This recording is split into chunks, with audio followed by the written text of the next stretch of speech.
નમસ્કાર દર્શક મિત્રો, નવી સવાર યુટ્યુબ ચેનલના સ્ટુડિયોમાં આજે આપણી સાથે વાતો કરવા ઉપસ્થિત છે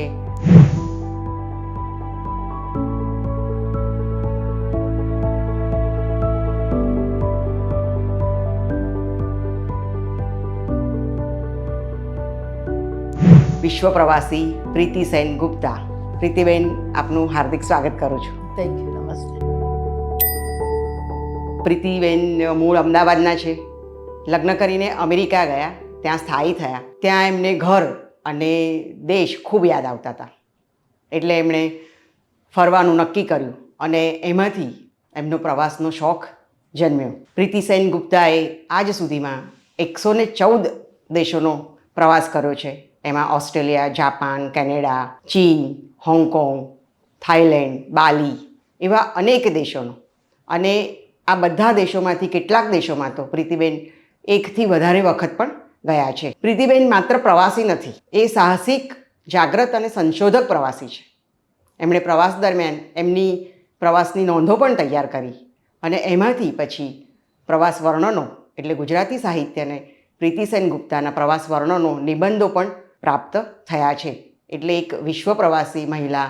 આપણને ખબર છે કે ગુજરાતીઓ ફરનારી પ્રજા છે. ગુજરાતીઓને ફરવાનો, પ્રવાસનો ખૂબ શોખ છે. એવા ગુજરાતીમાંથી એક પ્રીતિબેન એકલ પંડે પ્રવાસ કરનારા મહિલા તરીકે ઓળખાય છે. અને સાથે સાથે ગુજરાતી સાહિત્યમાં પણ એમણે એમના પ્રવાસ વર્ણનો આપીને એક લેખિકા તરીકે પણ એમની નવી ઓળખ પણ ઊભી કરી છે. એવા પ્રીતિ સેન ગુપ્તા સાથે આજે આપણે એમના પ્રવાસની અંતરંગ વાતો, અનુભવની વાતો કરવાના છીએ. પ્રીતિબેન મૂળ અમદાવાદના અને પછી લગ્ન પછી અમેરિકા ગયા. હું ભણવા ગયેલી, હું મારી મેળે ભણવા ગયેલી ને ત્યાં પછી હું મળી જેની સાથે મેં લગ્ન કર્યા, એટલે હું ત્યાં ગયેલી મારી મેળે. પછી ઇવેન્ચ્યુઅલી મારે એમને મળવાનું થયું. બરાબર છે, ઓકે. એટલે પછી ત્યાં તમે સ્થાયી થયા. અને આપણી અગાઉની મુલાકાતમાં પણ તમે કહ્યું છે એમ કે ભાઈ તમને ઘર અને દેશ યાદ આવતા હતા, એટલે પછી તમે ફરવાનું શરૂ કર્યું. પણ પ્રવાસી તરીકે તમે કેવી રીતે, તમારું આખી યાત્રા કેવી રીતે શરૂ થઈ? એટલે એવું હતું કે નાનપણથી અમે ફરતા હતા અમારા ઘરમાં, નાનપણથી. પણ ભારતની બહાર નહીં. નેપાલ ગઈ હોઈશું અને સિલોન ગયેલી, પણ એ સિવાય ભારતમાં ફરીએ. એટલે ફરવાનો શોખ તો હતો જ અને મારા જીન્સમાં હતું એમ કહી શકાય, કારણ કે મારા મા બાપ, મારા ભાઈ બહેનો બધાને શોખ. અમેરિકા ગયા પછી એ જે કંઈ ગમે જ નહીં, ત્યાં એકલી જ ગયેલી હું તો, એટલે એકલી જ હતી. અને ભારત બહુ જ યાદ આવે. ઘર એટલે ઘર કરતાં વધારે દેશ યાદ આવે એમ. અને એ દેશ જ્યાં હું ગયેલી તે ગમે નહીં. એટલે મને થયું કે મારે આ દેશમાં રહેવાનું, જો રહેવું હોય તો મારે આ દેશને સમજવો પડે અને એને માટે એને જોવો પડે. 3 મહિના એ અમેરિકામાં હું ફરી, પ્રવાસ કર્યો મેં ત્યાંની બસોમાં. કારણ કે મને પહેલેથી એવું કે ભૂમિ જોવી પડે મારે. તમે ક્યાંક ફ્લાય કરીને ગયા તો ગયા તમે, એનો એટલે એક જગ્યાએથી બીજી જગ્યાએ જાઓ છો. અને મોટા શહેરો તો ઘણા સરખા લાગે આપણને, મોડર્ન બિલ્ડિંગો હોય ને એને તેને. પણ ભૂમિ માર્ગે તમે જ્યારે જાઓ ત્યારે એ તળ પ્રદેશને તમે જુઓ છો અને ત્યાંના, હું તો કહું ત્યાંની વનસ્પતિને જુઓ છો. મને તો એ બધામાં બહુ જ રસ પડે. એટલે 3 મહિના હું ફરી, ક્યાંની ક્યાં ફરી મારી મેળે જ. અને કંઈ બુકિંગ નહીં, કશું નહીં, એમને જવાનું, શોધી લેવાની રાતને માટેની જગ્યા. અને કંઈ ખાવા પીવાનું પણ કંઈ બહુ ઠેકાણું નહીં. કંઈ ઘણીવાર એક દિવસમાં એક સફરજન ખાઈને ચલાવ્યું હોય ને એ જાતનું. ત્યારે કંઈ એવી ચિંતા જ નહીં. બધા અત્યારે પૂછા કરે કે તમને ખાવાની તકલીફ નથી પડતી? મેં કહ્યું આ તકલીફ છે શું? પણ તકલીફ શું છે? એ મનનું એક ભાવ કહીએ તો એમ કે ક્ષતિ, એનો આપણી પોતાની લિમિટેશન છે મનની અંદરના. એટલે એમ કરીને હું 3 મહિના ફરી, ત્યારે મને સંતોષ થયો અને ત્યારે મને સમજણ પડી એ દેશ વિશે કે કેટલો સુંદર છે, એમાં કેટલો પ્રોગ્રેસ થયેલો છે. મને હતું કે ત્યાં તો એક જ ભાષા, એક અંગ્રેજી જ જાણે, આપણે તો કેટલી બધી ભાષાઓ. પણ જોયું મેં કે એ એક ભાષા, એક અંગ્રેજી, પણ દેશના જુદા જુદા ભાગમાં એની વાકછટા જુદી છે. એ જ્યારે એ સૂક્ષ્મ એક નિરીક્ષણ થયું ત્યારે મને બહુ મજા આવી ગઈ, કારણ કે હું ભાષા પ્રેમી છું, રાઈટ. એટલે મને બહુ જ સારું લાગ્યું કે મારી આટલી સમજણ થઈ ત્યાંની અમેરિકાની અંગ્રેજી ભાષા માટે એમ. એટલે આ રીતે શરૂઆત થઈ એમ કહી શકાય એનો પરદેશમાં ફરવાની. એકલા જ પ્રવાસ કરવાનું કંઈ નક્કી હતું? ના, નક્કી કર્યું બિલકુલ જ નહીં. એમાં એવું થયું કે હું કોઈને પૂછવા રહેતી જ નથી ખરેખર. હું ભારતમાં હતી એટલે કે અમેરિકા ગઈ એ પહેલાં પણ અહીંયા જેટલું એકલું થાય એટલું કરતી હતી કે બંગાળી સિનેમા એમ હિન્દીમાં ના જઈએ ધારો કે હિન્દી તો અમને જોવાય નહોતા દેતા ઘરમાંથી પણ બંગાળી સિનેમાનો મોર્નિંગ શો આવે તો હું નીકળી પડું એટલે હું કોઈને પૂછવા નથી રહેતી એટલે જ્યારે આ પણ આવ્યો પ્રસંગ કે મારે પોતાને મારા મનને ઠારવાની વાત છે કે આ દેશને સમજવાની વાત છે ત્યારે હું કોઈને કંઈ પૂછવા ના રહી અને મને એવો વિચાર એકવાર પણ નથી આવ્યો કે હું એકલી છું કે એકલી જઈશ ને કારણ કે મને એકલા બહુ ગમે જ છે અને મને મારી જાત સાથે કંટાળો નથી આવતો મને જાતની બહારના કોઈ બાબતનો મને ભય નથી હોતો એટલે it was just simple for me to just do what I wanted એમ. અમેરિકા પછી પહેલાં કયા દેશમાં ગયા? અમેરિકા પછી એવું થયું કે આપણે ભારતમાં રહેતા હોઈએ ને એ જમાનામાં તો બીજા કોઈ દેશનું કંઈ જ્ઞાન જ નહોતું કહીએ તો ચાલે એટલે યુરોપ આપણે બહુ તો છાપામાં કે ઇંગ્લેન્ડ ને ફ્રાન્સ ને જર્મની એવા નામો આપણે સાંભળ્યા હોય કે જોયા હોય પણ કયો દેશ ક્યાં છે મને તો ખબર જ નહોતી. મારો બીજો પ્રવાસ જેને કહીએ અને દરિયા પારનો અંગ્રેજી ના બોલાતું હોય એવી ભૂમિ પરનો પહેલો પ્રવાસ જેને કહીએ તે યુરોપ હતો એટલે ત્યાં પણ હું લગભગ 10 અઠવાડિયા એટલે 2.5 મહિના તો ત્યાં ફરી યુરોપમાં અને તે પણ આવું બસમાં અને ટ્રેનોમાં ને એમ કરીને ઇટલીથી ગ્રીસ ગઈ વહાણમાં એવી રીતે એટલે પહેલેથી જ આમ જ હું ફરતી આવી છું અને આ જ મને પસંદ પડે છે હજી પણ આ જ રીતે. પ્રીતિબેન, પ્રવાસની જ્યારે તમે નક્કી કર્યું એટલે તમે કહ્યું કે ભાઈ નકશા જોયા, એ પછી બીજી કઈ કઈ તૈયારીઓ કરી? નકશા તો બહુ જ જોવાનું મને બસ ત્યારથી મને નકશા જોવા બહુ જ ગમે એટલે આ બધા આઈફોન ને એ બધા ફોન પર જોતા હોય છે મને ફાવતું જ નથી. એ તો હવે આવ્યું પણ એટલે હજી અત્યારે તો પણ મને હજી પણ એટલે પેપરનો નકશો હોય તો બસ હું આમ જોયા જ કરું. મને બહુ જ ગમે કે આ જગ્યા ક્યાંથી ક્યાં જાય છે. ઇવન કોઈ શહેરનો નકશો હોય તો રસ્તાઓ ને એને તેને એટલે એ તો જાણે કર્યું.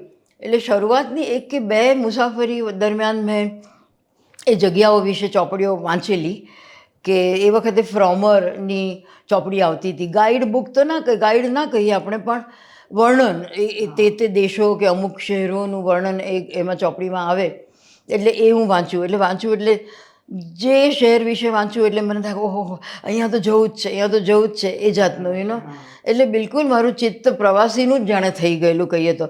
અને અમેરિકા હું ગઈ, બધા લોકો જાય અમેરિકા વોટેવર શું કારણે પણ મારા મનમાં કંઈ એવા પૈસા બનાવવાનું કારણ હતું જ નહીં કારણ કે મને એવું કોઈ દિવસ જરૂર પડી એને લીધે હું અમેરિકા ગઈ એવું નહોતું.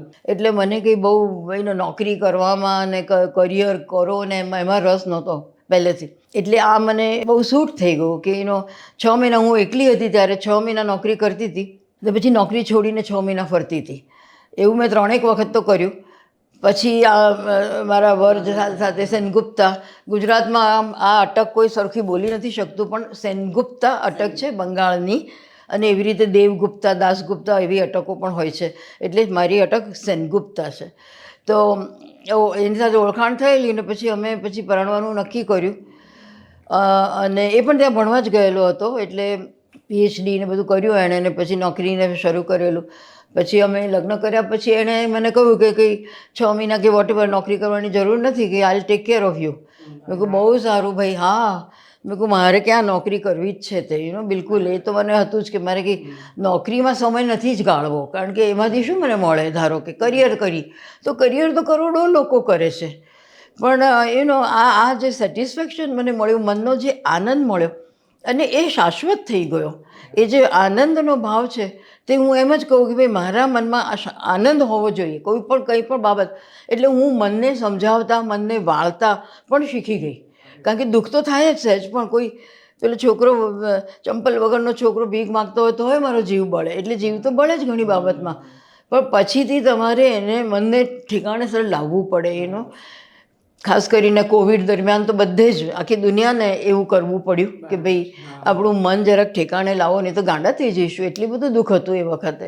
તો કોવિડ દરમિયાન તમે તમારી જાતને પ્રવાસી તરીકે કેવી રીતે રોકી શક્યા? 2020માં હું તો અહીંયા ભારત આવેલી હતી આ જ સમયે લગભગ અને હું તો પંજાબમાં ફરતી હતી. હા, પંજાબમાં 15 દિવસ હું ફરવાની હતી.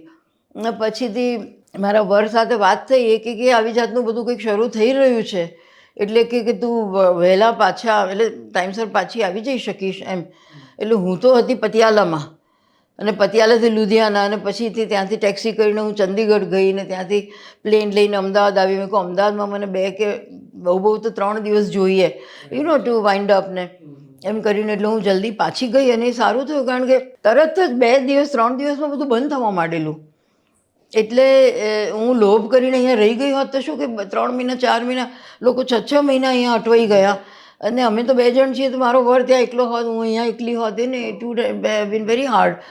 પછી ત્યાં ગયા પછી પણ જે ન્યૂઝ જે રીતે આવતા હતા, એટલે ભારતના ન્યૂઝ તો બહુ જ ખરાબ હતા. જે ભારતે જે રીતે એનું આખું વસ્તુને હેન્ડલ કરી શરૂઆતમાં, ઇટ વોઝ ટેરેબલ. એટલે અમારું my heart was breaking up every day. અને ત્યાં ન્યુયોર્કમાં હોસ્પિટલમાં બેડ્સ નહીં, એટલા બધા માંદા પડ્યા લોકો કે ત્યાં સેન્ટ્રલ પાર્ક કરીને 100 એકરનો મોટો પાર્ક છે, તે એમાં ગ્રેટ લોન કરીને જગ્યા, એમાં તંબુઓ નાખ્યા અને હોસ્પિટલ બેડ્સ કર્યા અને બધું. આ શું છે? આ વર્લ્ડ વોર થર્ડ જેવી બાબત છે આ તો, એમ કે એટલે personally I took it personally and it was very sad.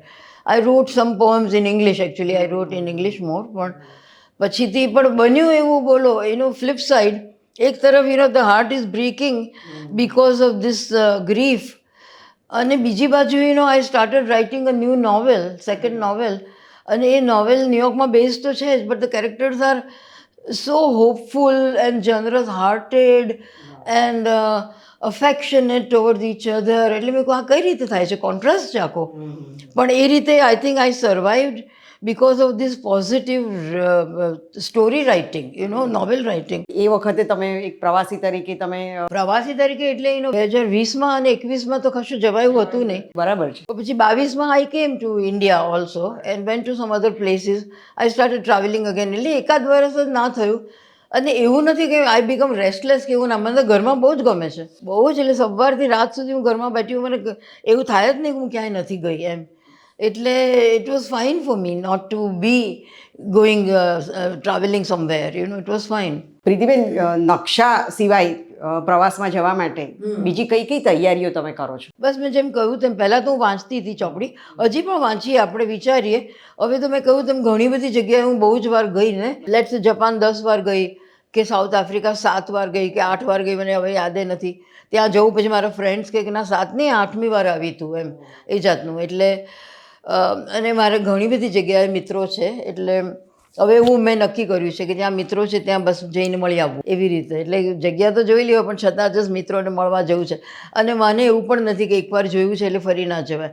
હું એમ કહું કે ઘેર કેમ આપણે રોજ જઈએ છીએ અને શાંતિ પામીએ છીએ, એવી રીતે હું જ્યાં જઉં ત્યાં મને ઘર જેવું લાગતું હોય. પણ બેઝિકલી તમારે જગ્યા વિશે બહુ સિરિયસલી વિચાર કરવો પડે કે ફક્ત એન્ટરટેનમેન્ટ માટે જાઓ છો. મને મનોરંજનની તો જરૂર જ નથી, એટલે હું એન્ટરટેનમેન્ટ માટે કશું જ કરતી નથી, મારે કંઈ જ જરૂર નથી પડતી. આ ચોપડીઓ હું સવારે ઉઠીને વાંચતી જ હોઉં, એટલે that's enough for me. It is it fulfils me a lot. લખવાનું જાતે આપણે લખીએ તે પણ, અને આવી રીતે કંઈક સરસ વાંચતા હોઈએ તો પણ મને બહુ જ મનમાં આનંદ આવે. એટલે જે લોકો ખાલી એમ કે માત્ર ફરવાના બહાને એમ કરીને જાય છે અને પછી પાછા આવીને કંઈ જ એમને ખબર નથી હોતી જગ્યા વિશેની, ભૂલી જાય. અથવા તો કે બહુ તકલીફ પડી એટલું જ યાદ રહે. ખાવાનું સારું ના મળ્યું, કંઈ નહીં, 10 દિવસ ધારો કે ના મળ્યું ખાવાનું, પણ આખી જિંદગી આપણે ખાઈએ છીએ ઘરમાં, આપણા ઘરમાં. મને ઘણીવાર એવું બને, ધારો કે સેન્ટ્રલ અમેરિકા હું ગઈ તો મને લાગે છે કે 32-35 દિવસ રોજ મને કંઈ પણ મળે તો શું, ભાત ને ચોળા, બીજું કંઈ વેજીટેરિયન શાકાહારીમાં બીજું કંઈ ના મળે. એટલે સળંગ 30-32 દિવસ આ રીતે. તો મને થાય કે કંઈ નહીં, જો ભાવે છે, પેટ ભરાય છે. અને ચોળા અને ભાત રોજ ના ખાતા હોઈએ પણ કઠોળ ખાતા જ હોઈએ, એટલે મેં કોઈ શું પણ એમાં કમ્પ્લેન કરવાની. એને મજા આવે, આટલી કંઈ સરસ જગ્યાઓ જોઈએ છીએ આ તે. એટલે આપણા મનનું વલણ શું છે એ બહુ અગત્યની વસ્તુ બને છે, હું માનું છું, કોઈ પણ પ્રવાસીને માટે. પ્રવાસી માટે તમે કહું એમ કે મનનું વલણ, મનની તૈયારી, પણ સાથે સાથે તમે શું, એટલે એક જરૂરી વસ્તુઓ તરીકે તમે શું શું લઈ જાઓ છો? બહુ જ ઓછો સામાન હોય મારો, કંઈ જરૂર જેવું કંઈ બહુ હોય જ નહીં. હું 1.5 મહિનો ફરવાની હોઉં તો 4 જોડી કે બહુ બધું 5 જોડી કપડાં હોય, એનાથી વધારે ના હોય. અને એટલે એવું કે તમારે 5 અઠવાડિયા એટલે તમારે એટલીસ્ટ 5 વાર તો માથું ધોવું પડે. એટલે નાનું એક શેમ્પૂ જોઈએ આપણે, કે કંઈક કે બોડી ક્રીમ જોઈએ, કારણ કે ડ્રાય થઈ જાય સ્કિનને. બાકી લાઈક કંઈ કોઈ બીજી કશી વસ્તુ હોય નહીં. ખાવાનું લઈને હું કંઈ જતી નથી. બાકી આપણે ગુજરાતીઓ મોટા ભાગે જતા હોય છે જતા પ્રવાસમાં, બધું લઈને. તો ઘરેથી ખાખરા, થેપલા, અથાણું, ના, એટલે કેટલી બધી વસ્તુઓ એમનું ગુજરાત ને એમનું ઘર તો જોડે જ હોય છે એમ. હા, હોય છે. પણ એમાંથી તમે કશું ના, હું તમે કંઈ શું શું નથી લઈ લઈ જાઓ? જતી. હું છે ને પ્લેન માટે બહુ તો પેલો હેલ્થ બાર કે કંઈ રાખું કે ભાઈ અચાનક પ્લેનમાં બેઠો કોઈક વાર એવું થાય કે એકદમ ભૂખ લાગી જાય અથવા તો કંઈ લો બીપી જેવું થતું હોય કે શું મને ખબર નથી, પણ કંઈ ડાયાબિટીસ કે કશું છે નહીં, પણ કંઈક એવું કોઈક વાર થઈ જાય કે કંઈ મોઢામાં નાખીએ એટલે કંઈ થોડી પેલી શીંગ પીનટ્સ હોય કે નાનો પેલો એનો બાર હોય હેલ્થ બાર જેવું એવું કંઈક લઈ જાઉં. બાકી કંઈ નહીં, સાથે કશું હોય નહીં. ત્યાં જે મળતું હોય તે મેળવી લેવાનું જે મળે તે. સૌથી વધારે ગમતો દેશ કયો? હા, એ છે ને હવે અઘરું થઈ ગયું છે. આટલા બધા દેશોમાં ગયા પછી આ પ્રશ્ન બધા જ પૂછતા હોય કે સૌથી વધારે. મેં કહું ભાઈ સૌથી વધારે એક દેશનું નામ દેવું મુશ્કેલ છે. એટલે હવે હું એમ કહેવા માંડી છું કે દરેક ખંડ ઉપર, દરેક મહાખંડ ઉપર મારો એક ફેવરિટ દેશ છે એમ કહેવા માંડી છું. એટલે એટલીસ્ટ અંટાર્કટિકા નહીં તો બીજા 6 ખંડો ઉપર તો એક દેશ થાય એમ કરીને. તો એવું તો કહી શકો ને કે ધારો કે જાપાનની વાત કરીએ આપણે, જાપાન દેશની, તો એમાં તમને શું ગમે? એ દેશનું તમને હા, શું એમ ગમે? થઈ શકે. એટલે જાપાનને હું ખરેખર જ મારો સૌથી વધારે ગમતો દેશ કહું છું, સૌથી વધારે પહેલેથી જ. જાપાન પહેલી વાર જતી હતી ત્યારે હું મનમાં વિચારું કે જાણે હું ત્યાં જ મરી જઉં તો સારું, તો મારે જાપાન છોડવું ના પડે. હજી ગયા પહેલાં આવી જાતનો. પછી તો એનું કારણ શું?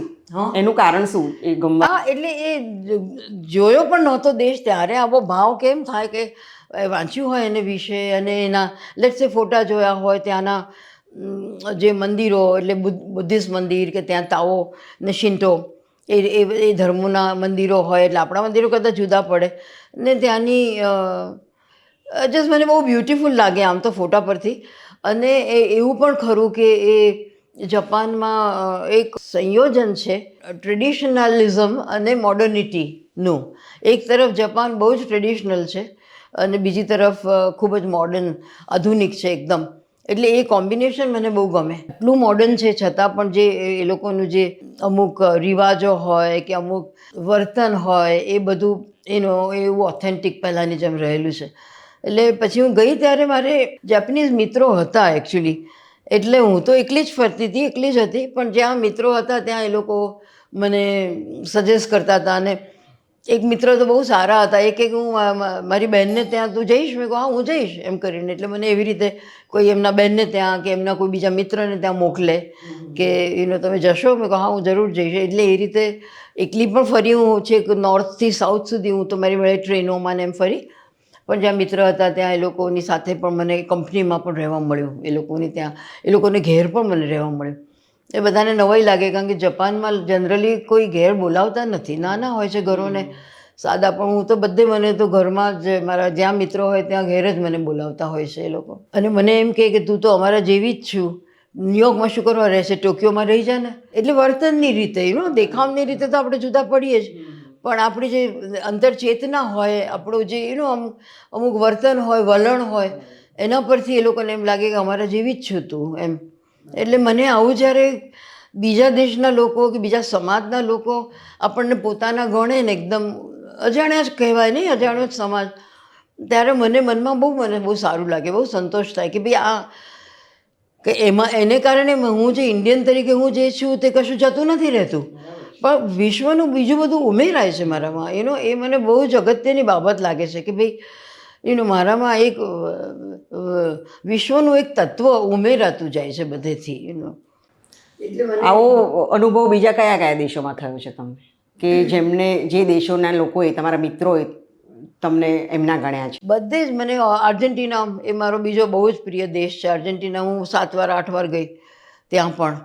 તો બસ ત્યાં પણ આવું જ એ લોકો. એટલે મારી એક મિત્ર હતી ત્યાં, બહુ નજીકની ફ્રેન્ડ હતી, મેગદલીના, બહુ જ નજીકની ફ્રેન્ડ હતી. ને એને પેલું બ્રેઇન ટ્યુમર ના હતા એટલે શી ડાઈડ. પણ એનો કઝિન છે કાર્લોસ, એટલે એ પણ મને વર્ષોથી ઓળખે. એટલે હવે હું હમણાં જ હું કહેતી હતી કે હું ફરી આવવાની છું, મેં તમને મળવા હું પાછી આવવાની છું. એટલે કે ઘેર રહેજે એમ. એટલે હું તો બોલી કોઈ મેગદલીના ના હોય તો પછી હું કંઈ ઘેર ના રહું કરીને હું હોટેલમાં રહું. પણ એ શહેર મને એટલું બધું ગમે છે ને એટલું બધું ઇઝી છે અર્જેન્ટિના એવું લાગે. અર્જેન્ટિનામાં પણ હું ઉત્તરથી દક્ષિણ સુધી ફરી છું અને સળંગ 15,000 માઇલ હું બસમાં ફરી ત્યાં. એ તો અડધો જ દેશ થયો હતો એમ કે. પણ ગઈ નોર્થમાં ગઈ ને બધું ખરું, પણ એમ કે સળંગ હું 15,000 સળંગ જ એ રીતે હું ફરી અર્જેન્ટિનામાં. તે પણ પછી સાઉથમાં તો પાછું બીજું એમ એમ કરીને. એટલે બહુ મોટો દેશ છે અર્જેન્ટિના. ભાઈ મને બહુ ગમે છે. એટલે ત્યાં હું હોમસ્ટે, એટલે મારા મિત્રો સાથે રહેવાનું બને. પ્રીતિબેન, આજે ટેકનોલોજી બહુ જ અદ્યતન ટેકનોલોજી કહી શકાય એવું છે આપણી પાસે. એના સાધનો છે, હા, મોબાઈલ ફોન છે, ઇન્ટરનેટ છે અને વોટ્સએપથી કે બધા સાથે આપણે સંપર્કમાં રહી શકીએ છીએ. પણ જ્યારે તમે પ્રવાસની શરૂઆત કરી હશે ત્યારે તો આ કશું જ નહોતું. કંઈ જ તો એ લોકો તમારા મિત્રો સાથે કે બધા સાથે સંપર્કમાં તમે કેવી રીતે રહેતા હતા? પત્રલેખનથી? મોટે ભાગે હા, પત્રલેખનથી. એટલે કેવું પ્લાનિંગ કરવું પડે, આ તે તમારે પત્ર પર આધાર રાખવો પડે ને બધું. પણ ઇટ વર્કડ આઉટ. એવું કોઈ દિવસ બન્યું નહીં કે ઓ તારો કાગળ મળ્યો નહીં અમને, એવું કોઈ દિવસ બન્યું નહીં એમ. હા, અને ફોનો એટલે હજી પણ હું તો ટેકનોલોજી વગર જ ફરું છું. બહુ તો હું સેલફોન સાથે રાખું, કારણ કે હવે એ કઈ કાઇન્ડ ઓફ જરૂરી એમ કે બન્યું છે એમ કહેવાય.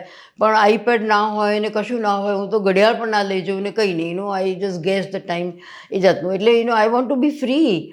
અત્યારે તો બધા બંધનમાં આવી ગયા છે વધારે પડતી ટેકનોલોજી, અને વધારે થતું જાય છે. હવે AI જે આવશે એ તો શું કરશે ખબર નથી.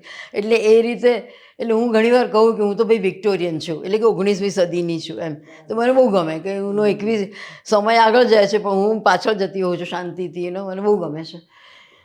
કારણ કે તો એ મનમાં પણ સ્થિરતા આવે છે એનાથી. કંઈ ચંચળ, બધા કેવો ગમતું જ નથી પ્રવાસ વગર, એવું નથી. કંઈ ચંચળતા છે જ નહીં મારામાં. પણ એક તમને પ્રેમ હોય અને કોઈને મળવા જવાનું મન થાય કે કોઈ જગ્યા જોવાનું મન થાય કે ભાઈ બહુ જ સરસ છે, કે એમ એક જાતનો સ્નેહ ભાવ છે આ તો એમ. પછી હવે તો અત્યારે એવું થઈ ગયું છે પ્રીતિબેન કે ક્યાંક ગયા હોઈએ એટલે તરત સેલ્ફી લે, ફોટોગ્રાફ્સ પાડે અને એ બધું. તો એનાથી પણ તમે પર રહી શક્યા છો? હા, બિલકુલ. હું એટલે આટલા વર્ષોમાં કેમેરાઝ લઈને ફરતી હતી, રાઈટ. એટલે 2 કેમેરાના બોડીઝ હોય ને 2 લેન્સીસ હોય ને બધું બદલું ને સ્લાઇડ્સ લેતી હતી પહેલેથી. એટલે સ્લાઇડ્સ લેતી હોઉં વગેરે. એટલે જગ્યાઓની તો મારી પાસે હજારો સ્લાઇડ્સ છે. પણ મારો ફોટો કોણ લે? કારણ કે કોઈને તમે આટલો નાનો કેમેરા આપો ને, ઇન્સ્ટન્ટ કેમેરા આપો છો ને, તો પણ એક ફોટો લઈ નથી શકતા સારો. એટલે પછી હું કોઈને કહું જ નહીં કે મારો ફોટો લો. કારણ કે મને ખબર કે એ લોકોને કેમેરા હેન્ડલ કરતા જ નહીં આવડે, અને સરખું પોઝિશનિંગ કરો, સરખું ફ્રેમિંગ કરો, આ તે નહીં કરે તો કંઈ ફોટાઓ ઠેકાણા નહીં આવે. એટલે મારા ફોટા જ નથી ક્યાંય કશી જગ્યાના. પણ કોઈ પણ દેશમાં તમે પ્રવાસ કરવા જાઓ તો જ્યાં મિત્રો નથી ત્યાં પછી રહેવાની ને બધી વ્યવસ્થા કેવી રીતે થાય? એની મેળે જેવી. એટલે હું એરપોર્ટ પર ઉતરું પછીથી ત્યાં મોટે ભાગે હોટેલનું બૂથ હોય. એટલે પછી ત્યાં જઈને હું કહું કે કંઈક જોઈએ છે, મને રૂમ જોઈએ છે એમ કરીને. અને થોડો મારા મનમાં ખ્યાલ હોય, પેલું વાંચીને જવું એટલે અમુક એરિયાનો ખ્યાલ હોય. લાઈક બેંકોકમાં મારા મનમાં હતું કે અમુક જગ્યાએ રહેવું છે કે જેથી આમ ચાલીને હું નદી પર જઈ શકું, અને આમ ચાલીને હું કોઈક બીજી જગ્યાએ કોઈ માર્કેટ જેવું હોય ત્યાં જઈ શકું. એટલે એવો થોડો ખ્યાલ મારા મનમાં હોય. પણ બુકિંગ નથી ખાસું કરતી. ભાગ્યે જ કર્યું હશે મેં બુકિંગ. એક વખત હું સાઉથ આફ્રિકામાં એટલે જોહાનિસબર્ગ ઉતરી, તો ત્યારે પણ મેં કંઈ બુકિંગ નહોતું કર્યું. ત્યાં પણ મારા મિત્રો છે. એકચ્યુઅલી મારા સાઉથ આફ્રિકામાં 2-4 જગ્યાએ ફેમિલીઝ છે. પણ એ વખતે મને એમ થયું કે નહીં, હું પહેલાં 3-4 દિવસ મારી મેળે એવું કરું છું. ફરી પણ એકવાર એવું કર્યું. એટલે 3-4 દિવસ હું મારી મેળે અમુક જગ્યાએ હોટલમાં રહું એમ. પછી એ લોકોની ત્યાં જઉં હું, પણ હું મારી મેળે ફરું. એ લોકો તો કહે કે ના ડેન્જરસ છે ને ના ફરાય ને બધું. મેં કોઈ ડેન્જરસ, ન્યુયોર્કમાં રહીને આવે, અમદાવાદની છું હું તો, આમ ટફ. એટલે મેં કોઈ બેન્જરની મને કંઈ બહુ ચિંતા ના થાય. તો એ દિવસે એ વખતે હું એરપોર્ટ પર જે હોટેલ બૂથ હતું ત્યાં ગઈ. મેં કહ્યું કે એક રૂમ જોઈએ છે. એટલે મારી સામે એણે જોઈને મને કહે કે એમ કે ગાંધી ગેસ્ટ હાઉસમાં રૂમ છે, જવું છે? મેં કહું હા જવું છે. એ ગાંધીનું નામ, એટલે એણે દીધું પણ ગાંધીનું નામ મારું મોઢું જોઈને, કે ખબર એને કે હું ઇન્ડિયન છું. અને મને પણ કહું ગાંધી ગેસ્ટ હાઉસમાં મારે જવું છે.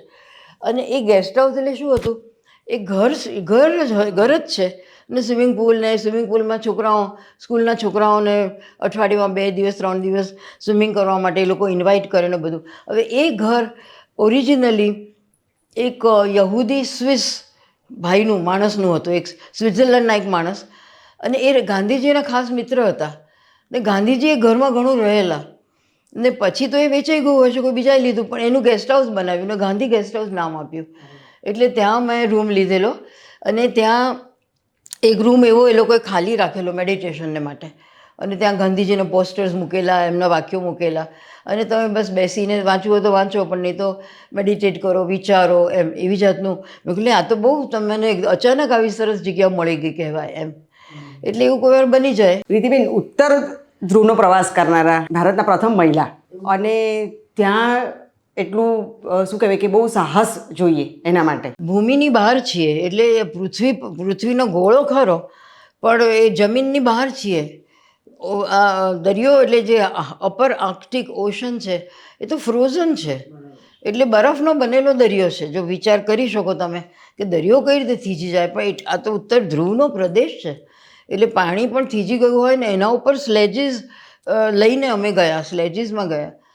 એટલે એમાં વિચાર એટલે એવું કે 7 ખંડ છે દુનિયામાં, એ 7 ખંડ પર હું જઈ આવી. એટલે જે દક્ષિણ ધ્રુવનો જે પ્રદેશ છે એન્ટાર્કટિકા, ત્યાં પણ ગઈ. પછીથી મને આ ઉત્તર ધ્રુવના અભિયાન વિશે જાણ થઈ. એટલે મને થયું કે હું જો દક્ષિણ ધ્રુવમાં ગઈ તો ઉત્તર ધ્રુવ પણ જવું તો જાણે પૃથ્વીને હું જાણે મારી બાતમાં એક આલિંગન આપી શકું છું, એવું મને મારા મનમાં એક એબ્સ્ટ્રેક્ટ એવો વિચાર આવ્યો કે જાણે આઈ એમ હગિંગ ધ અર્થ. અને પછીથી એ પણ નકશામાં તમે જુઓ કે ઘણો મોટો છે. અપર આર્કટિક ઓશન જે છે એ આર્કટિક દરિયો, મહાસાગર, એટલો બધી મોટો વિસ્તાર છે. એટલે મેં એમ નક્કી કર્યું કે આને હું 7.5મો ખંડ કહીશ, કે મારે માટે આ 7.5મો ખંડ છે. ભૂમિ તો છે જ નહીં, ખાલી પાણી જ છે, તે પણ થીજેલું છે. એટલે it was very unique in that sense કે એવી યાત્રા આ એક જ વાર થાય જિંદગીમાં, ફરી ના થાય. એટલી બધી કઠિન હતી એ યાત્રા એમ. પણ કઠિન છતાં તમે જવાનું નક્કી કર્યું?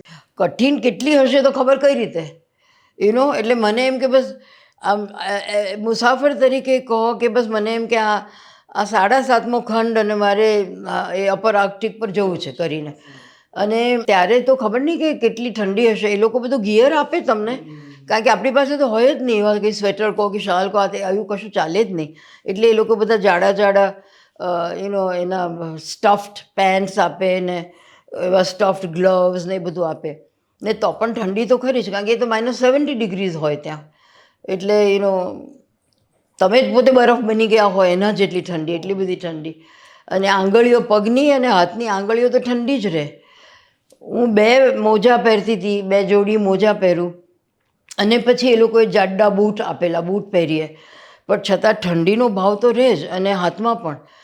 ને ત્યાં ફોટા પાડવા માટે તો ગ્લવ્સ કાઢવા પડે. ગ્લવ્સ પણ મેં 2 પહેર્યા હોય, ને પછી એ લોકો મિટન આપે, જેને મિટન એટલે આંગળીઓ છૂટી ના પડે એવી જાતનું, એ એટલું પહેર્યું હોય. ને પછી ફોટા પાડવા માટે બધું કાઢવું પડે, કારણ કે નહીં તો ક્લિક પણ ના થાય, એટલું બધું.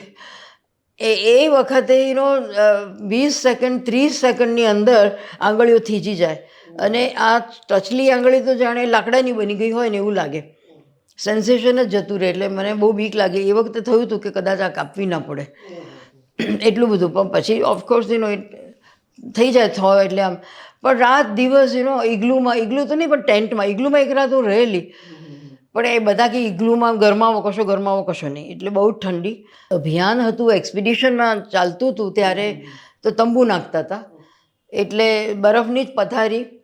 મને ઘણીવાર મારા મનમાં મને ભીષ્મ પિતામહ યાદ આવે કે એ તો તીરની પથારી પર સૂતા હતા. તે આ એક સાધારણ માણસ માટે આ બરફની પથારી હતી બિલકુલ.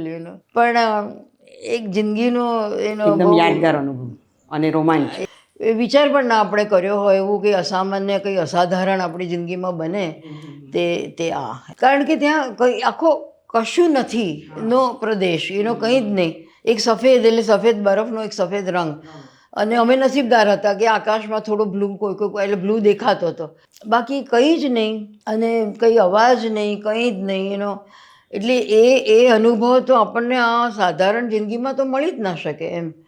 એટલે ઇટ વોઝ ક્વાઇટ એક્સ્ટ્રાઓર્ડિનરી. કુલ કેટલા વર્ષની તમારી પ્રવાસી તરીકેની જર્ની છે? એ આખી જિંદગીભરની. કારણ કે મેં કહ્યું તેમ નાનપણથી હું આમ તો ફરતી હતી, પછી એકલી ફરતી થઈ હું અમેરિકા ગઈ પછીથી. કારણ કે શરૂઆત તો થઈ રેસ્ટલેસનેસ, એટલે હોમ સિકનેસથી શરૂઆત થઈ.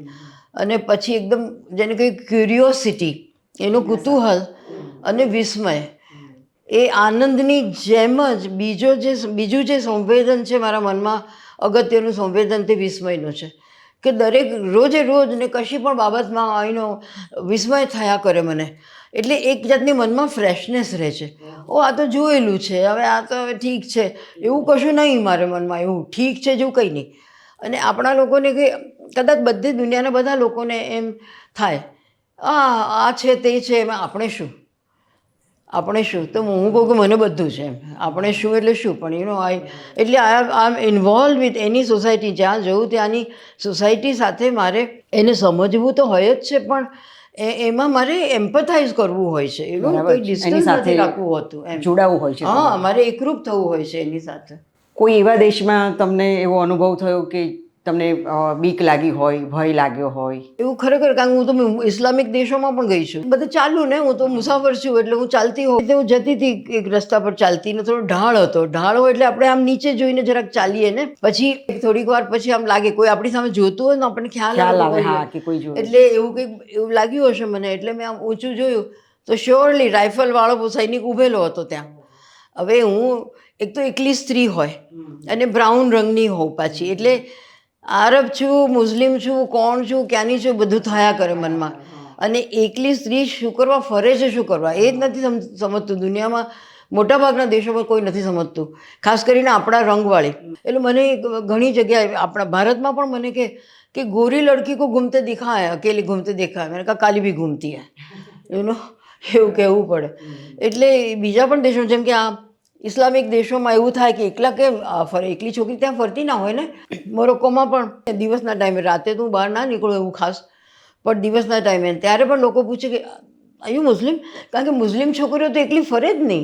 અને બે છોકરીઓ પણ ના જાય, એકલી તો નહીં, પણ બે સાથે પણ ના જાય. સાથે પુરુષ જોઈએ, પણ એ પુરુષ પાછો કોઈનો વર ના હોવો જોઈએ.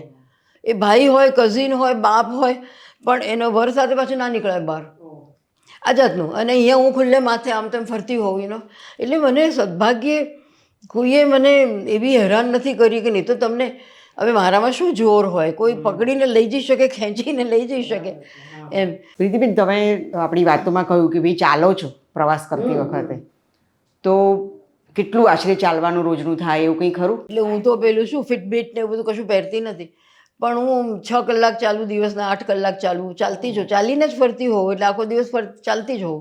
એ નક્કી જ છે મારા મનમાં. એટલું હસવું આવે એવી વાત છે કે ચાલીને જવાતું હોય તો બસ નહીં લેવાની, ને બસ જતી હોય તો ટેક્સી નહીં લેવાની. કાકા સાહેબ કાલેલકરે એવું કહ્યું છે કે ભાઈ પ્રવાસ એટલે અગવડો વેઠવાની બાદશાહી ઢબ એમ. હવે એમણે એ જે કહ્યું તે કહ્યું, હું આ બધામાં માનતી નથી, હું કોઈને ફોલો નથી કરતી. ના, એવું કંઈ મેં એવો વિચાર નથી કર્યો કે આ બાદશાહી ઢબ છે, કારણ કે હું તો ચાલું છું. તાર પોંડિચેરી ગઈ તો મેં પોંડિચેરીમાં શું છે કે એક ભક્તિભાવ હોય આપણને. After all I may not believe in Aurobindo or mother, પણ દેર સર્ટન ફિલોસોફી. એટલે મેં નક્કી કરેલું, હોટેલ લીધેલી હતી, નક્કી કરેલું કોઈ જે અઠવાડિયું 8 દિવસ હું રહેવાની છું, વાહનમાં નહીં બેસું, બસ એમ જ. એટલે દિવસે 2 વાર હું આશ્રમ જતી હતી, પણ ચાલીને જતી હતી. ચાલીને જાઉં ને ચાલીને પાછી આવું, બસ એમ જ. એક જાતનું આઈ ડોન્ટ નો, એક જાતની seriousness about the place, about the way you want to associate with that place, એમ કરીને. એટલે કે આદર્શ પ્રવાસી કેવા હોવા એના જેવું જોઈએ? કંઈક એવું કંઈક મનમાં કે માત્ર ફરીને પાછા નથી ના, આવવાનું, એવું નહીં એમ. એટલે આઈ વોન્ટ ટુ બી એટલે પછી તમે રસ્તે બધે જોતા જોતા જાઓ, ઝાડ પાન જુઓ. અને પોંડિચેરીમાં તો ફ્રેન્ચ હેરિટેજ છે, એટલે અમુક મકાનો ને એ તે ને એ બધું જુઓ. બરાબર છે. જ્યાં જાઓ તેના જેવા એમ, જે દેશમાં જાઓ એના જેવું જ કરવાનું ને એના જેવા જ થવાનું એમ. એના બધો અનુભવ લેવાનો, બધું માણવાનું, બધું જ માણવાનું. અને એવું પહેરવા ઓઢવામાં પણ ઘણા લોકો અમુક રીતના કપડાં પહેરે, એવું કોઈ દિવસ હું ના કરું. કોઈ દિવસ કે હું મારા ઘરમાં ધારો કે સ્લીવલેસ પહેરતી હોઉં આ તે, પણ હું એ અમુક દેશોમાં જ્યારે જઉં ત્યારે હું નથી પહેરતી, કારણ કે નથી શોભતું ત્યાંના સમાજમાં. એટલે એને લીધે પણ મને લાગે છે કે મને તકલીફ ઓછી પડે છે, અથવા આભિજાત્ય જળવાય આપણું. હા, એટલે હું સેફ રહું છું એટલા માટે કે એવી રીતે હું વર્તતી નથી, એવી રીતે હું કપડાં પહેરતી નથી. ગરમી હોય પણ બહુ તો વાળ ઉપર લઈ લઉં, કે પેલો પંખો રાખું, હાથ પંખો રાખું, પણ અમુક રીતના જ કપડાં પહેર્યા હોય એટલે એમાં ઘણો ફેર પડે છે. બધા લોકો કઈ રીતે તમને જુએ એમાં. પ્રવાસ દરમિયાન આરોગ્ય કેવી રીતે સાચવો છો? એક તો કંઈ આપણે નહીં, મેં કહું શુદ્ધ તેમ શાકાહારી. બધું, હા, શાકાહારી તો ખરા જ જાણે. ઘણી વાર તો એવું કે દૂધ ને દહીં પણ ના મળે એટલે કોઈક વાર એમ થાય કે સાલું મહિનો દહીં વગર મને એ થાય, મિસ થાય. આપણા શરીરમાં દહીંની જાણે જરૂર હોય ને, દૂધની પણ જરૂર હોય.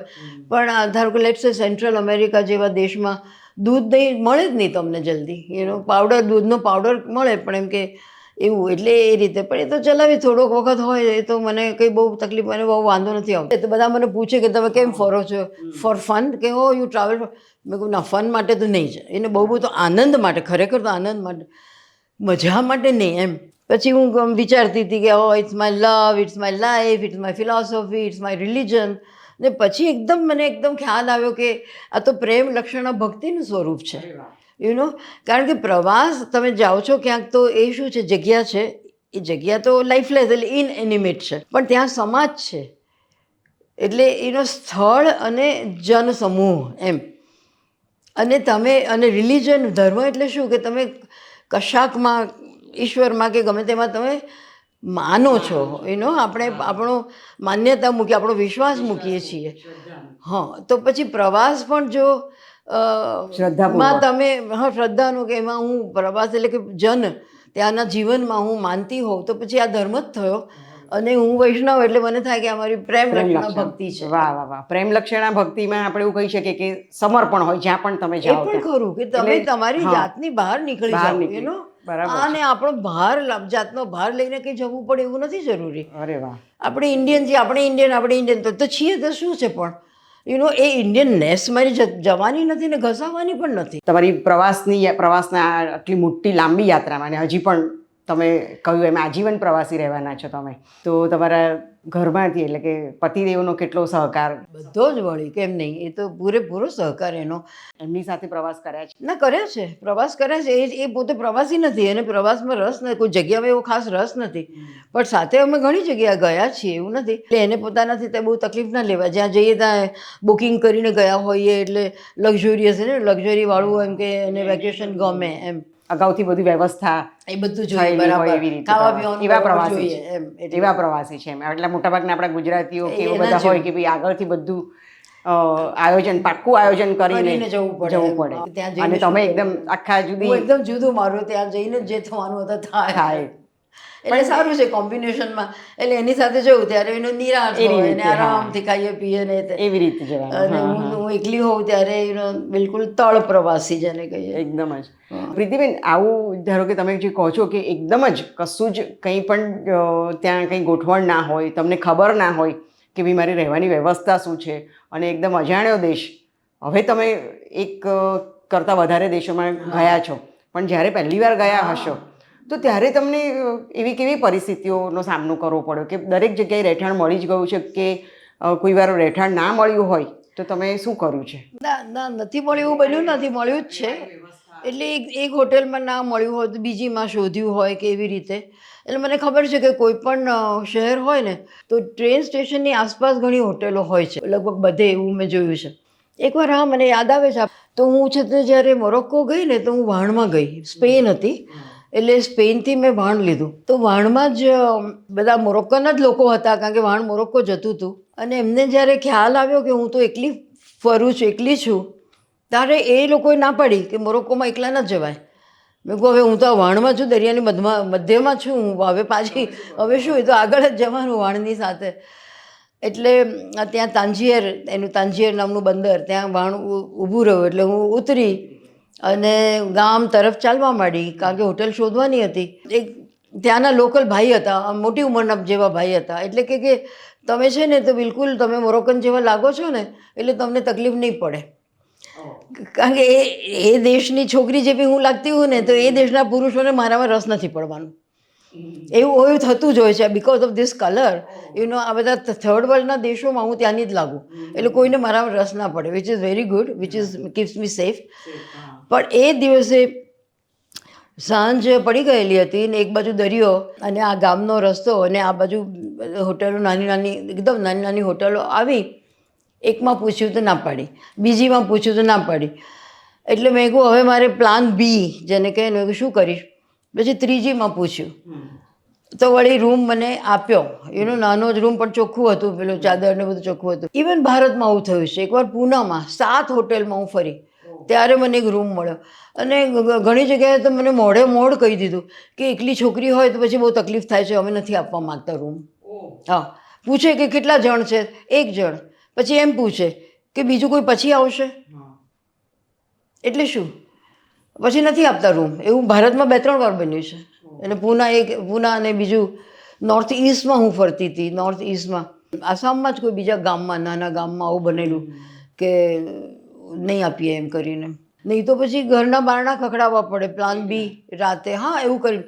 એવું થયું છે ના, કોઈના નથી ઘરમાં? થયું કોઈના નથી ઘરમાં ઓલમોસ્ટ. ના, અનધર ટાઈમ એક હું સેન્ટ્રલ અમેરિકા કરીને જે રિજન, જે પ્રદેશ છે, ઉત્તર અમેરિકા અને દક્ષિણ અમેરિકાની વચમાં, ત્યાં 7 દેશો છે નાના નાના. અને ત્યાં પણ બધે રાઇફલવાળા ચોકીદારો, બધે જ. એ ઇન્ટરનલ પ્રોબ્લેમને લીધે. એટલે હું તો બસોમાં ફરતી હતી, લોકલ બસો, બિલકુલ એસટી બસ. વોલ્વો નહીં, ત્યાં વોલ્વો ના હોય. એસટી બસમાં એટલે ભીડ ને ધૂળ ને આ ને તેને. અને બોર્ડર પર આવે, એક દેશની બોર્ડર પર આવે એટલે એ બસ ત્યાં પૂરી થઈ જાય. પછી તમારે બીજે દિવસે સવારે વોટેવર બોર્ડર ક્રોસ કરો અને ત્યાંથી બીજી બસ લેવાની, એવી રીતે. એટલે એક જગ્યાએ મને લાગે કોસ્ટારિકા દેશમાં બસ આવી અને અંદર રાત જેવું થઈ ગયેલું હતું. અને બસે ઉતારી મને. મેં કહું હવે હું આમ જોઉં, મેં કહું હવે શું કરું. ગામે નહીં, નાનું થાણું જ એમ, લપાલમાં કરીને નાનું. મેં કહું હવે અહીંયા શું કરવાનું, રહેવાનું. પૂછ્યું તો પડે. તો પૂછતા એટલે એકાદ રૂમ મળી ગઈ મને. લે ચલો, મેં કહું એક રાત, કારણ કે બીજી સવારે હું પછી બસ લઈને આગળ જવાની હતી.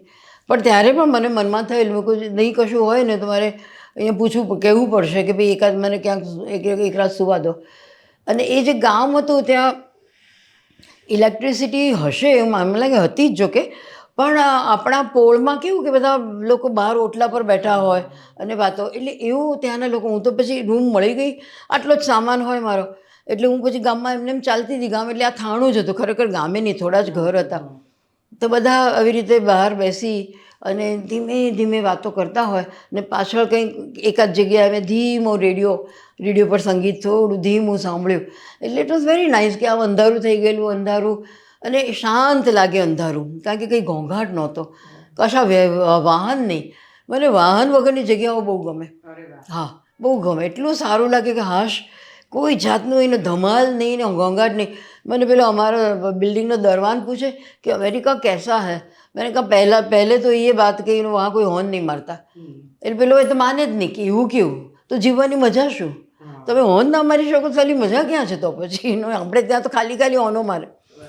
એટલે એ જે હોર્ન નહીં, વાહન નહીં, એટલું બધું દુનિયામાં કંઈક અજીબ જગ્યા હોય ને એવું લાગે એમ. એટલે આવી બધી નાની નાની બાબતોથી મારું બધું, તમે આનંદ લો છો. હા, એમાં બધું ભરાતું જતું હોય છે. એનો ટીપે ટીપે બધું, એનો નાનો નાનો આનંદ એમ. એનો પ્રવાસ વર્ણનો લખવાની શરૂઆત ક્યારે? ઓહ, એ પણ નાનપણથી ભાઈ. હજી હું તો સ્કૂલમાં હતી અને સ્કૂલમાંથી જ પ્રવાસ થતા હોય ને એવી રીતે થયેલા. ત્યારે જ હું તો પ્રવાસ વર્ણન ત્યાં જ લખવા માંડેલી. એટલે ઇટ વોઝ ઇન મી. એમાં કોઈ ટ્રેનિંગ મારે નથી લેવી પડી કે બેસીને વિચાર નથી કર્યો કે ચલો ત્યારે આપણે હવે પ્રવાસ વર્ણન લખીએ કે એવું. અને હવે તો હું પ્રવાસ સાહિત્ય વર્ણન, એટલે આપણે શબ્દ વાપરીએ છીએ પ્રવાસ વર્ણન, પણ આ પ્રવાસ સાહિત્ય છે. પ્રવાસના 23 પુસ્તકો થયા, પણ મારા કુલ 55 પુસ્તકો થયા. કે લલિત નિબંધ કે વાર્તા સંગ્રહ, નવલકથા, બંગાળીમાંથી અનુવાદ કર્યા મેં, કવિતાના સંગ્રહો થયા, એ બધું મળીને ઘણું બધું લખાયું અને ઘણા પુસ્તકો થયા. પણ પુસ્તક થયા કેટલા એનો બહુ ગણતરીનો બહુ સવાલ નથી હોતો. પણ હું આ જે ભાષા છે, માતૃભાષાના વાતાવરણમાં નથી રહેતી. હું રહું છું એકદમ એકાંતમાં. મેં જેમ કહ્યું ને કે હું 4 મહિના 5 મહિના ગુજરાતી બોલી ના હોઉં, એવું બને. કંઈક 2-4 વાક્યો કોઈ ગુજરાતી મિત્ર સાથે ફોનમાં બોલ્યા હોઈએ તે, પણ ખરેખર આવું લાંબુ જ ઘણું બધું બોલવાનું મળ્યું હોય ગુજરાતી, એવું ના બને મારા જીવનમાં. પણ એનું એક સાતત્ય રહે છે લખવાથી, ગુજરાતી ભાષા સાથે વિચારવાથી. ઓફકોર્સ, હા, હું વાંચું છું મોટેભાગે અંગ્રેજી, કારણ કે રહું છું અંગ્રેજી દેશમાં, એટલે ત્યાં ચોપડીઓ પણ મને જનરલી ટપાલમાં આવતી નથી. ધારો કે મેગેઝિન, કોઈ મેગેઝિનમાં મારું કંઈક કૃતિ કોઈ આવી હોય, એ લોકો કે અમે મોકલ્યું છે કરીને પણ મને પહોંચ્યું ના હોય, એટલે હવે હું ના જ પાડું છું કે ભાઈ ના મોકલતા, કારણ કે પોસ્ટેજનો ખર્ચો કરો ને મળે નહીં, મને બહુ જીવ બળે છે. ભાષાની વાત નીકળી છે તો એવો સવાલ પૂછવાનું મન થાય કે આટલા બધા દેશોમાં ફર્યા છો તો તમારે જ્યારે સામે ત્યાં વાતચીત કરવાની હોય તો ભાષાની તકલીફ ના પડે? તકલીફ એટલે શું, તકલીફ ના પડે પણ બોલવાનું બને જ નહીં, વાતચીત થાય જ નહીં. એવા કેટલા દિવસો વીતે કે જેમાં હું દિવસમાં 10 મિનિટ પણ ના બોલી હોઉં કોઈની સાથે. હા, કોઈની પણ સાથે ક્યાં, કારણ કે સાવ જ જુદી ભાષા હોય અને એ ભાષા સિવાય પણ કોઈને આપણી સાથે વાત કરવાનું મન થવું જોઈએ. બધાને જ કંઈ કોઈ જુદી જાતની વ્યક્તિ સાથે કે કોઈ પ્રવાસી સાથે વાત કરવાનું મન થાય એવું નથી હોતું. તમને પણ મન ના થાય સામે? પણ હું બોલવા જવું પણ પેલો સામેવાળો બોલવો પણ જોઈએ ને, હું શું બોલવા જવું એમ. અને એ વાત કરવા જવામાં પણ સાચવવું પડે છે કે કોઈ એકદમ જ કોઈ પુરુષ સાથે વાત કરવા માંડી જવું ને એ નથી પછી, કારણ કે ખોટા ખ્યાલો પણ આવી જતા હોય છે. એવું પણ મેં જોયું છે કે એવું બને છે. એવું કોઈક વાર બને. ધારો કે લેટ્સ સે હું કુક આઇલેન્ડ, પેસિફિક ઓશનમાં બધા બહુ ટાપુ દેશો છે, એમાંનું એક દેશનું નામ છે કુક આઇલેન્ડ, કારણ કે કેપ્ટન કુક એમણે શોધેલો એમ કરીને કુક આઇલેન્ડ. એટલે એનું જે મુખ્ય ગામ છે આવારુવા, તે હું તો એક જગ્યાએ અમે હોટલ લીધેલી, રૂમ લીધેલો અને પછી ચાલવાનું.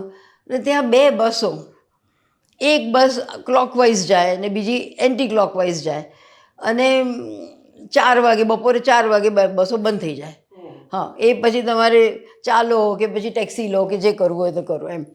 એટલે એ ચાલતી જતી હતી અને ત્યાં તો બધા લોકોના ઘરો હોય અને ફળદ્રુપ છે જગ્યા, એટલે ઝાડ હોય ને ફૂલ હોય ને તો એક જગ્યાએ એક માણસ હતો, તે બધા જાસૂદના ફૂલો એટલે બહુ વધી ગયેલા એ કાપતો હતો. મેં કહ્યું અરે રામ, આટલા બધા જાસૂદના ફૂલો કપાઈને પડ્યા છે અહીંયા એમ કરીને.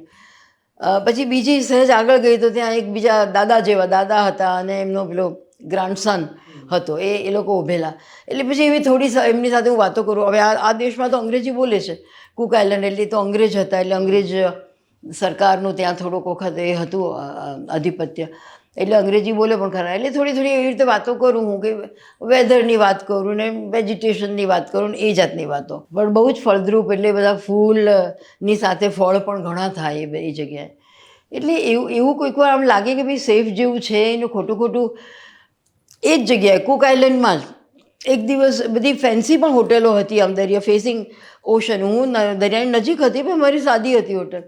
એટલે મને તો કે હું ત્યાં જઉં ને ત્યાં બેસું ને એમ તેમ. તો ત્યાં પેલો કાઉન્ટર પર માણસ હતો, ત્યાંનો જ હતો. આમ તો કુક આઇલેન્ડનો માણસ, એટલે ઓરિજિનલી એ લોકો પણ બ્લેક હોય, એટલે એને એમ કે હું ફિજીની છું. એટલે કે ફિજીના લોકો અમુક જગ્યાએ કામ કરે છે ત્યાં જજો, એટલે એને એમ કે હું ફિજીની છું ને હું અહીંયા નોકરી કરું છું એમ કરીને. એટલે એ તમને કઈ રીતે જુએ છે ઇમિડિયેટલી. એટલે મેં કહ્યું ના, હું ફિજીની નથી. મેં એમ ના કહ્યું હું ક્યાંની છું. મેં કહું મારે કહેવું નથી, એની ઇગ્નોરન્સ છે ને પણ એ તમને બતાવે છે કે દુનિયામાં તમને કઈ રીતે લોકો જુએ છે. એટલે એવું નથી કે ભારતીય છીએ એટલે બધા આપણને ફૂલોથી નવાજશે ને પાંખડીઓ આપણા પર ફેંકશે, એવું નથી. ઓન ધ કોન્ટ્રરી, ભારતીય તરીકે ઘણી જગ્યાએ ઘણા અપમાનો થાય છે. મારા તો બહુ થયા છે, just because Bing N Indian. એટલે એવું પણ બને, કોઈ પૂછે એટલે પૂછે કે એકલા કેમ ફરો છો, ભણેલા નથી? એટલે હું ભણેલી છું એમ. હવે એ વખતે મને થાય કે હું ઘણીવાર એમ કે કહી દઉં કે આ નથી ભણેલી, આમાં લોન. મેં કહું તો પછી બીજી મુશ્કેલી થશે કે પેલાને થશે કે ઓહ આ તો અવેલેબલ છે, એવું પણ થાય. એટલે એનો શું જવાબ આપો, સાચું બોલવું ના બોલવું કંઈ ખબર ના પડે. I take it with pinch of salt, કે છે આ છે દુનિયા છે અને આ રીતના વલણ છે, એમાં આપણે ફરવું હોય. હા, પ્રવાસ મારે કરવો છે, હું તો મુસાફર છું અને બસ. તો આ બધું મારે સમજી લેવાનું, સહન કરી લેવાનું એમ. એટલે પ્રવાસની તમારી જે ફિલોસોફી, તત્વજ્ઞાન કહીએ, એ એક લીટીમાં શું કહી શકાય? બસ એક વાક્યમાં એ જ કહો કે હમણાંથી અંગ્રેજીમાં હું એમ કહું છું કે ઓબ્ઝર્વ, અન્ડરસ્ટેન્ડ એન્ડ અપ્રિશિએટ. એટલે ક્યાંય જાઓ તો તમે ઓબ્ઝર્વ એટલે કે તમે જુઓ કે નિરખો અને પછી સમજો. અન્ડરસ્ટેન્ડ એટલે સમજો અને પછી જે છે તેને સ્વીકારો. હવે પછી કયા દેશમાં જવાના છે? ક્યુબા જવાનું. એટલે ક્યુબા હું એકવાર ગઈ છું, પણ ત્યાં એક ઇન્ટરનેશનલ પોએટ્રી કોન્ફરન્સ થતી હોય છે, તે 2 વર્ષથી જવું કરીને નથી જતી. તમારા પ્રવાસના અનુભવોની ખૂબ સરસ અંતરંગ વાતો અમારી સાથે કરી, એ માટે હું આપનો ખૂબ ખૂબ આભાર માનું છું. Thank you Anita.